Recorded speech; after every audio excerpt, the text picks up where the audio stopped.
Assalamu alaikum and welcome to another episode of Voice of British Muslim Women's podcast, where we discuss being a Muslim, being a woman, and being British, and indeed how all of these come together in our lives. We are Iffat Mirza and Bareera Ghaffar. Assalamu alaikum Bareera, how are you today? Walaikum salam. I'm good, alhamdulillah. Iffat, how are you? I'm good, Jazakallah for asking. On this occasion of the National Lajna Ijtema, we thought we'd take a moment to discuss the beautiful theme this year of the 3-day event, which is indeed, in the words of the promised Messiah on whom be peace himself, give heed to the voice of heaven. The Messiah has come, the Messiah has come. The promised Messiah on whom be peace was the awaited reformer who was to come in the latter day as prophesied by the Holy Prophet, may the peace and blessings of Allah be upon him. The Holy Prophet, may the peace and blessings of Allah be upon him, was sitting among his companions when Surah Jummah was revealed to him. The translation of a couple of the verses of the surah reads, "He it is who has raised among the unlettered people a messenger from among themselves who recites unto them his signs and purifies them and teaches them the book and wisdom, though before that they were in manifest error. And he will raise him among others of them who have not yet joined them. He is the mighty, the wise." One of the companions then asked who this verse was referring to. And the Prophet, may the peace and blessings of Allah be upon him, said while putting his hand on Salman Farsi, a Persian companion, "If faith were to go up to the Pleiades, a man from among these would surely find it." This verse and hadith I read earlier show that when society has forgotten their morals and values which have been brought to them through religion, here Islam and its eternal teaching as brought by the Holy Prophet, may the peace and blessings of Allah be upon him, are meant, of course. God will surely send down a divinely appointed reformer to bring back faith. And this was the promised Messiah on whom be peace, His Holiness Mirza Ghulam Ahmad, peace be on him. And certainly there were and are some amazing signs of truth to support his claim. Prophecies of his coming were made with certain signs to stand as evidence for his coming, including the knowledge that he will come in the 14th century of Islam, he will come from the east of Damascus, that he will come at a time when Islam will be divided into sects, and a lunar and solar eclipse will occur during his lifetime on specific dates during the month of Ramadan. Now, the promised Messiah on whom be peace was born in the year 1835 Common Era, which according to the Islamic calendar was the year 1250. And he made the claim to be the same promised Messiah and Mahdi in 1889 Common Era, which was the year 1306 in the Islamic calendar, about whom the Holy Prophet, peace and blessings of Allah be upon him, had given the glad tidings. So this satisfied the prophecy that the promised Messiah on whom be peace will be born in the 13th century and make his claim in the 14th. He was also born in a small village in northern India called Qadian, which of course is on the east side of Damascus. And this all happened whilst Islam had been divided into numerous sects over the centuries. And then both in 1894 and in 1895, solar and lunar eclipses took place on prophesied dates during the month of Ramadan, an event which was truly infinitesimally small chances of occurring. But the first line of our Ijtema's theme of this year is "Give heed to the voice of heaven." So I want to ask you, how does the establishment of the Ahmadi Muslim community show evidence of this voice of heaven? What a question. There are so many angles in which I can talk the Ahmadi Muslim community as evidence of the voice of heaven. First and foremost, the evidence that instantly comes to mind is the establishment of Khilafat. Now, Khilafat is a divine institution that Allah has placed on this earth, meaning succession. The goal of this spiritual succession of the Ahmadiyya Khilafat is the reformation and moral training that was seeded by the promised Messiah on whom be peace, in accordance with the prophecy of the Holy Prophet, peace and blessings of Allah be upon him. The community of followers of the promised Messiah, peace be on him, continues to nurture its faith and practices under the blessings of the institution of Khilafat. I quote the hadith or saying of the Holy Prophet, peace and blessings of Allah be upon him, which prophesies this. Prophethood shall remain among you as long as Allah shall will. He will bring about its end and follow it with Khilafat on the precepts of prophethood for as long as he shall will, and then bring about its end. A tyrannical monarchy will then follow and will remain as long as Allah shall will, and then come to an end. There will follow thereafter monarchical despotism to last as long as Allah shall will, and come to an end upon his decree. There will then emerge Khilafat on precept of prophethood. The Holy Prophet said no more, end quote. Of course, we know that after the sad demise of the Holy Prophet, may the peace and blessings of Allah be upon him, God blessed the Muslims with Khilafat-e-Rashida, or as it is called in English, the rightly guided Khilafat. But that too came to an end. 1,000 years passed, and it was not until after the sad demise of the promised Messiah, on whom be peace, in 1908, that Khilafat was once again established amongst Muslims. And this is a huge sign of the truth of the promised Messiah, on whom be peace. As according to the hadith I just quoted, such a Khilafat can only succeed or come after a truthful prophet. MashaAllah, the Ahmadi Muslim community are blessed to have the fifth Khalifa, His Holiness Mirza Masroor Ahmad, may Allah be his helper, who consistently guides us regarding both religious and secular issues.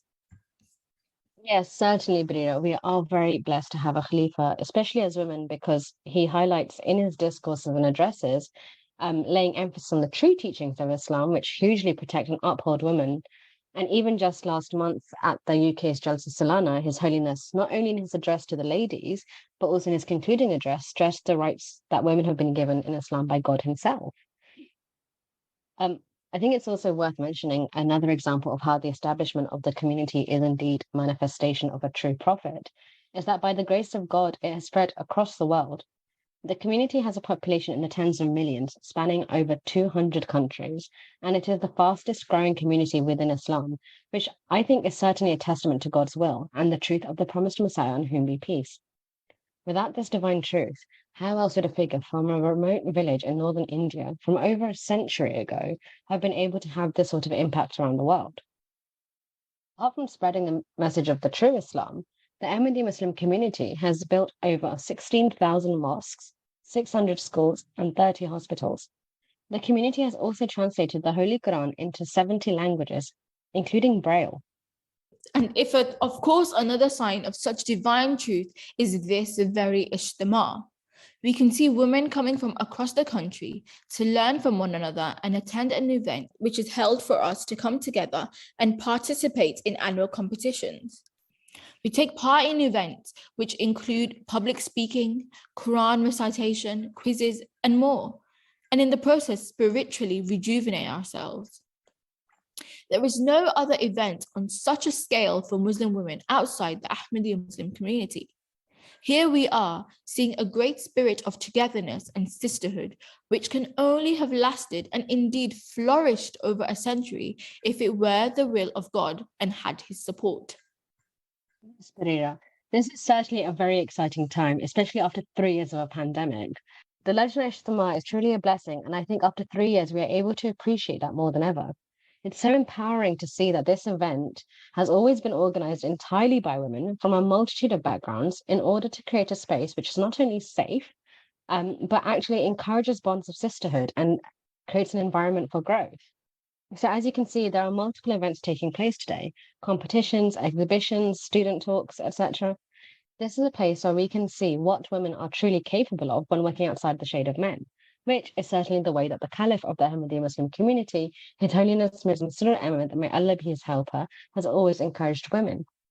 In 2019, he stated to the German press, "My philosophy is that if women work outside the shade of men, they flourish." What beautiful words of encouragement, and indeed today is evidence of such encouragement.